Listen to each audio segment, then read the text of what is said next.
আয়নাঘরে ঢুকলেন ডক্টর ইউনুস, বললেন আইয়ামে জাহিলিয়াত। আয়নাঘরে কোন কক্ষে বন্দী ছিলেন চিহ্নিত করলেন নাহিদ ও আসিফ। গণভবনে বাধ্য হয়ে গিয়ে বক্তব্য দিয়েছিলাম, আদালতে ব্যবসায়ী নজরুল ইসলাম মজুমদার। জুলাই আন্দোলনে প্রায় ১,৫০০ মানুষকে হত্যা। ভ্যালেন্টাইন তামাশা বন্ধের আহ্বানে ব্যাখ্যা দিলেন উপদেষ্টা ফরিদা।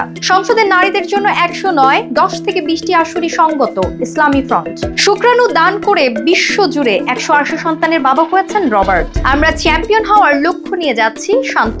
আমি জিনিয়া, আপনারা দেখছেন টাইমস ফ্ল্যাশ। আয়নাঘর ঘুরে দেখে ডক্টর ইউনুস বললেন এটা আইয়ামে জাহিলিয়াত। প্রধান উপদেষ্টা বলেন আইয়ামে জাহিলিয়াত বলে একটা কথা আছে। আওয়ামী লীগ সরকার আইয়ামে জাহিলিয়াত প্রতিষ্ঠা করে গেছে সর্বক্ষেত্রে।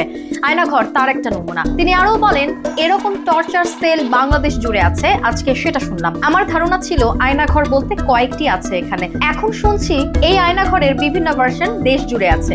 কেউ বলছে ৭০০, কেউ বলছে ৮০০। এটির সংখ্যাও নিরূপণ করা যায়নি। আয়নাঘরে কোন কক্ষে বন্দী ছিলেন চিহ্নিত করলেন নাহিদ ও আসিফ।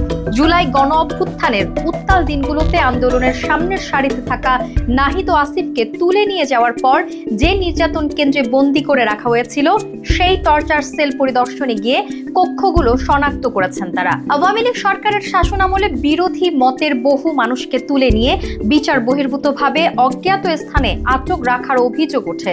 সেই সব বন্দিশালার প্রতীকী নাম রাখা হয়েছে আয়নাঘর। তুলে নেওয়া সেসব মানুষদের কেউ কেউ বহুদিন পর পরিবারের কাছে ফিরে বিভৎস নির্যাতনের বিবরণ দিলেও অনেকের খোঁজ এখনো মেলেনি। বিভিন্ন বাহিনীর আওতাধীন এমন আয়নাঘরের সন্ধান পাওয়ার কথা বলেছে অন্তর্বর্তী সরকার গঠিত গুম তদন্ত কমিশন। গণভবনে বাধ্য হয়ে গিয়ে বক্তব্য দিয়েছিলাম, আদালতে জানালেন ব্যবসায়ী নজরুল ইসলাম মজুমদার। নজরুল ইসলাম মজুমদার আদালতের কাছে অনুরোধ করেছেন তিনি অসুস্থ, তাকে যেন রিমান্ডে দেয়া না হয়। তিনি গণভবনে বাধ্য হয়ে গিয়ে বক্তব্য দিয়েছিলেন। জুলাই আন্দোলনে ১,৪০০ জনেরও বেশি মানুষকে হত্যা করা হয়ে থাকতে পারে। জাতিসংঘের ফ্যাক্ট ফাইন্ডিং মিশনের এক প্রতিবেদনে এই তথ্য উঠে আসে। সেখানে আরো জানানো হয় ২০২৪-এর ১ জুলাই থেকে ১৫ আগস্টের মধ্যে হাজার হাজার মানুষ আহত হয়েছেন। তাদের অধিকাংশই বাংলাদেশের নিরাপত্তা বাহিনীগুলোর দ্বারা গুলিবিদ্ধ হয়েছেন। নিহতদের মধ্যে ১২ থেকে ১৩% শিশু ছিল বলেও উল্লেখ করা হয়েছে প্রতিবেদনে। বাংলাদেশ পুলিশ জানিয়েছে যে তাদের ৪৪ জন কর্মকর্তা নিহত হয়েছেন। এবছর ভ্যালেন্টাইন তামাশা বন্ধের আহ্বান জানিয়েছিলেন উপদেষ্টা ফরিদা আখতার। সামাজিক যোগাযোগ মাধ্যমে পরে তা নিয়ে সমালোচনা শুরু হলে নতুন করে ব্যাখ্যা দিয়েছেন তিনি। জানান এখানে সরকারি কোনো নিষেধাজ্ঞা নেই, এটা ছিল আমার একটা আহ্বান। একটা শহীদ পরিবারের পক্ষ থেকে এই অনুরোধ আমাকে করা হয়েছিল এবং এটা আমি ফিল করি। ভ্যালেন্টাইন দিবস আমাদের দেশের সংস্কৃতি নয়। জুলাই আন্দোলনে এতগুলো শহীদ ও আহত মানুষের কথা ভেবে যেন তামাশা আকারে উদযাপন না করা হয়, তাই আমি আহ্বান জানিয়েছি। নারীদের জন্য ১০০টি নয়, বরং সর্বোচ্চ ১০ থেকে ২০টি আসনই সঙ্গত, এমন মন্তব্য করেছে বাংলাদেশ ইসলামী ফ্রন্ট সংশ্লিষ্টরা।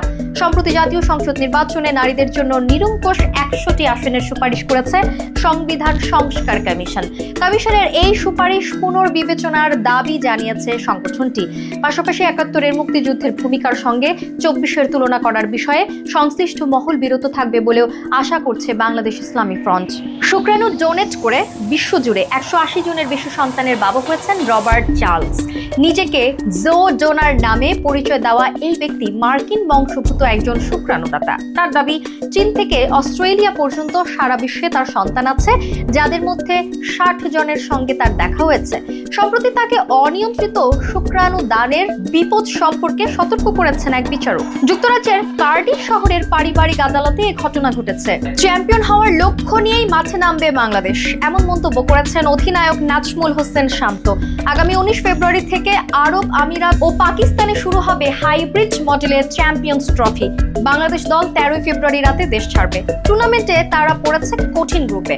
স্বাগতিক পাকিস্তান ছাড়াও গ্রুপে আছে ভারত ও নিউজিল্যান্ড। তবে আত্মবিশ্বাস নিয়ে শান্ত বলেন প্রতিপক্ষ শক্তিশালী হলেও কেন চাপ অনুভব করছে না দল। এরকম আরো তথ্য পেতে চোখ রাখুন বাংলাদেশ টাইমস.com-এ। ধন্যবাদ।